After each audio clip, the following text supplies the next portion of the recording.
Good morning, everybody. Welcome to the live stream. So for those of you guys who may or may not know, today we are going to be leaving to northern France. We're going to be operating in Dunkirk. We're going to be operating in Calais. So I don't know what the rest of the live streams are going to be like as from today. So I will try and keep to those timings that we normally go with: 10 o'clock in the morning UK time and 8 o'clock in the evening UK time. I'll try and stick to those as best I can, guys. But okay, you're just going to have to bear with it. So I did a little bit of threat analysis on these migrant camps in northern France, and I just want to give you guys a quick update on what I found in regards to these migrant camps. So there's been historical claims of terrorist activity operating in these migrant camps. Now, let me just be clear. It's very difficult to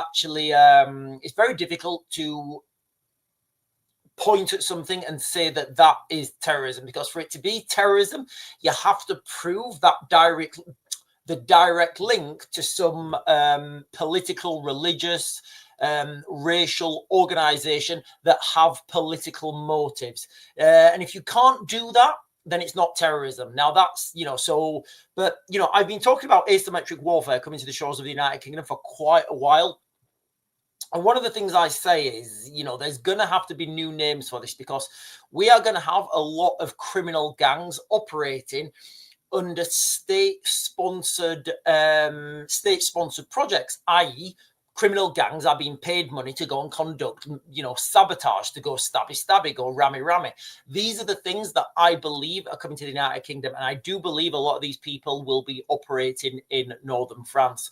So during the height of the European migration crisis, following the 2015 Paris attacks, there were several reports of suggesting that jihadis might be using the migrant camps in northern France, especially the Calais jungle, as cover to enter Europe or the United Kingdom. Now, these claims were fueled by fears that Islamic State or Daesh or ISIL, I can't remember what that is, could exploit the chaotic migrant routes for infiltration. And look, guys, if you've been following my live streams, if you've been following my videos, I believe that infiltration's already happened in the United Kingdom.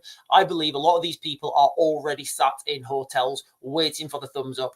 So September 2015, French media reported that ISIS fighters from Syria who had returned to Europe, and in August they were on the French's terror watch list, and they were hiding in these Calais jungle camps. Similar messages emerged in 2016. French police reportedly searching the camp for suspects, but it's very difficult, guys. It really is. It's very difficult to find these people. Former UK counter-terrorism officials amplified these concerns. Kevin Hurley, the ex-City of London police counter-terrorism, called the camp a potential hiding space for returning jihadis that may want to come to the United Kingdom. Now, I want to jump forward, guys, because there have been recent developments as well. So I want to talk about camp developments in these. I'm talking about northern France now, guys, okay? So in these camps in northern France, I'm going to say from 24 to 25, basically. There's been a lot of documented violence in that region, a lot of documented violence in the towns around those camps, such as Calais, Dunkirk. I think there's other places as well, but they're the two main. They're the two main towns I want to concentrate on. These have been centered around inter-gang conflicts, evictions, and smuggling operations. Now, these are, from what I can find on the mainstream media, from the BBC. Yes, I'm going on the BBC, guys. I'm going on the BBC. I know what you guys think, but if I quote the BBC, I don't get done for fake news or anything. Although, you guys know what that is. Now, I'm led to believe that these gangs are run by Iraqi and Kurdish smuggling networks. Now, I don't know whether this is the Kurdish or Iraqi and Kurdish. But we're in luck, guys, because if they're Iraqis, I'll be able to talk with them, because you guys know my Arabic is Baghdadabic, and if they're from Baghdad, I'll be able to say "Salam alaikum, Habibi Shonik." We'll be able to do bro hugs and stuff. But what I'm led to believe from the BBC is that these, Iraqi and Kurdish or Iraqi Kurdish smuggling networks dominate, controlling boat crossings and engaging in armed clashes. Now, this has been reported on the BBC, guys. Now, I want to stress where people might think these are terrorist groups because they're armed and they're from the Middle East, it's very difficult to identify that these people have a direct network to that political or social or racial or religious group. So for now, they're not. This doesn't mean they're any less dangerous. It just means it's very difficult to put that pin on them. So France's zero fixation point policy leads to frequent camp closures. Now, this has exacerbated tensions and deaths. 89 at the Franco-British border in 2024. So there's a lot of people getting unalived out there, guys. I didn't realize this. 89 people in 2024. Obviously, the numbers for this year are not out yet. Now, while these incidents are not confirmed as the T word, a notable nearby event was thwarted. There was a plot in Dunkirk in April 2025, where 3 young men aged between 19 and 22 were charged with a terrorist conspiracy and explosive possessions. The lead suspect, a local resident, so this was a local French resident in Dunkirk, who was under surveillance for online threats and pledged allegiance to Islamic State and planned attacks on Jewish sites, a restaurant and a youth center using improvised explosive devices and possibly a suicide vest. This was the third foiled jihadist plot in France that year. However, the suspect had no ties to the migrant camps. So what we know is that jihadis and terrorists are operating in those towns in northern France. So the threat assessment and the risk analysis is actually a lot higher than I envisaged.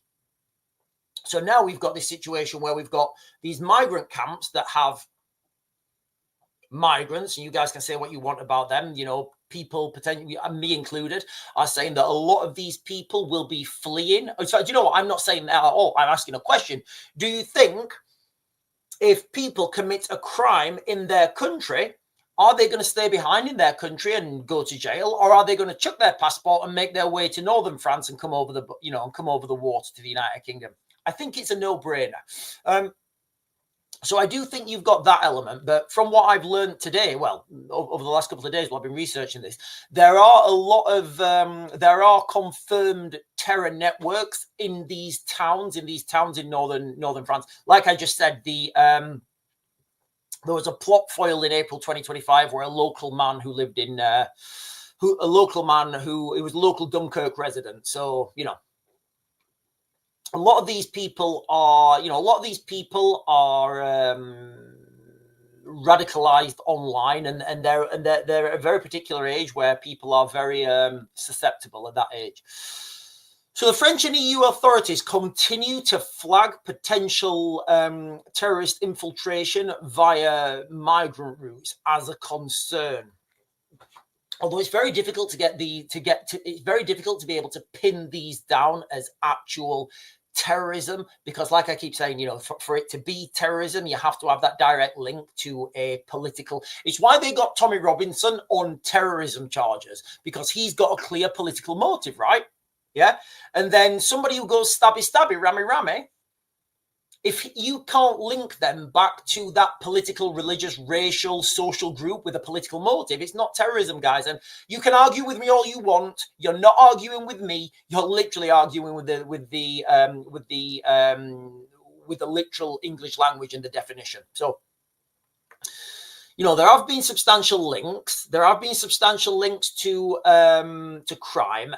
Also, there was, I think there was explosives found as well, and a weapons cache found in these northern regions of just outside these camps. Actually, Patrick Christie reported on that a couple of, I think it was a couple of months ago. He reported on it, and he was saying that there's been a cache of weapons found in northern France. And look, guys, I'll be quite clear. I think a lot of stuff, a lot of contraband is being smuggled over from Ukraine over the border through Schengen. Because I don't know if you guys know this or not, but if you travel through Europe, you don't have to show your passport. You literally just drive over the borders. So you guys can see now how easy it would be for some criminal gangs to take control of weapon systems. I'm talking, you know, small arms, AK-47s, AK-74s, hand grenades, whatever, and then smuggle them over the border. It would be very easy, guys. It would be really easy. So one of the reasons I'm going out there, guys, is I want to see this myself, and I want to find a sustainable solution. I know there's guys out there at the moment, and they're doing what they can, and I think that's great. With all the best will in the world, that is not sustainable. It's not sustainable, guys, all right? I want to find a sustainable solution and stop the boats at source. So I will be going out there, and I will find that as best I can. Right, listen, guys, I am going to close this down. Well, I'm not going to close this down now. I'm going to close this down in a minute because I want this to be this is going to be a relatively short live stream because I have to go and get a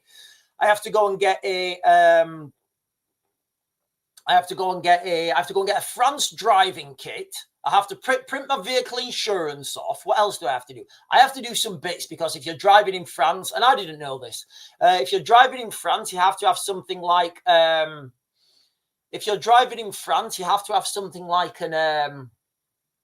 have to have like a GB sticker on your car.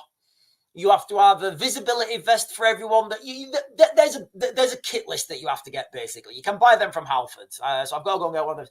Sharon Owen, thank you for becoming a member, Sharon Owen. We all know that Sharon Owen is a fantastic contributor to this channel. One of the most powerful contributors to this channel. Thank you for becoming a member, Sharon.